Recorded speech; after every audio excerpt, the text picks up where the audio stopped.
Some houses are built, some are found. With Zendaya and Tom Holland, this house feels like the perfect opportunity of relaxing and enjoying their daily life. The perfect house begins with the perfect story.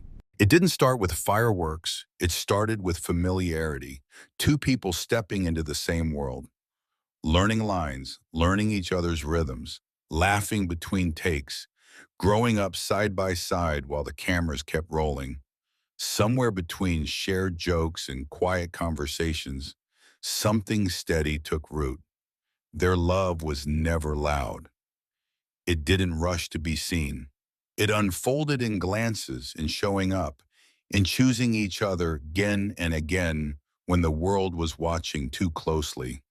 They learned how to protect what mattered, how to keep something sacred in an industry that asks for everything.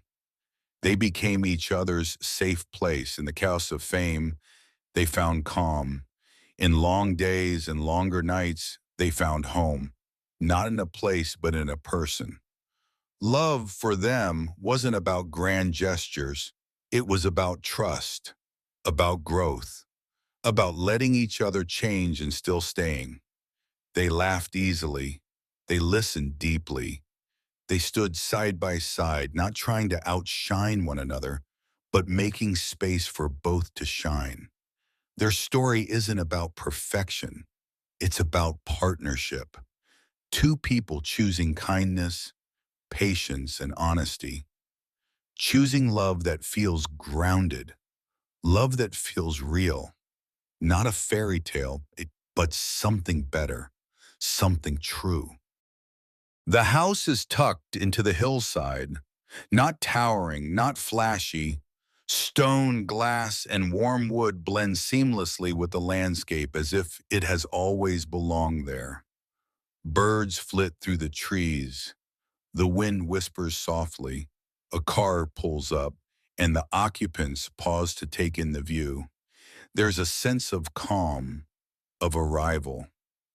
The front door opens to soft, inviting light. The floors are worn just enough to feel lived in. There is no grand staircase, no chandelier, only space that breathes. Shoes are removed at the threshold, as if instinctively respecting the quiet. The living room is sunken, furnished with low couches and neutral textures. Books are stacked everywhere. A guitar leans casually in a corner, and floor-to-ceiling windows frame the gentle hills beyond. The space seems designed for mornings, late nights, and fleeting disagreements that dissolve quickly. No television interrupts the calm. Conversation, reading, and quiet presence fill the room. The kitchen is open and warm, dominated by a large island of natural stone. Plants grow in the corners, and a window above the sink offers a view of the garden outside. Handwritten notes cling to the fridge. There is an unpretentious rhythm here. Cooking together, experimenting, laughing at mistakes. A nearby creative room holds soft lighting, a piano, a stack of scripts, and a record player mid-song.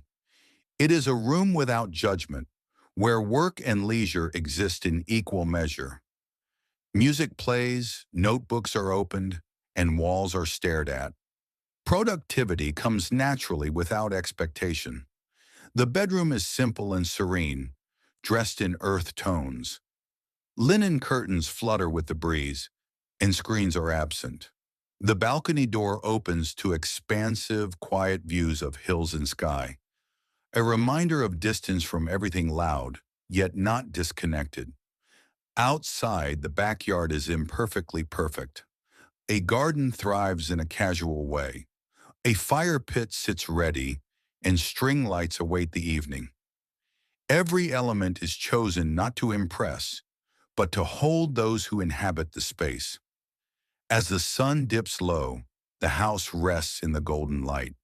It is not about square footage or design. It is about a feeling, a sense of landing, of having arrived in a space that reflects calm, intimacy, and belonging.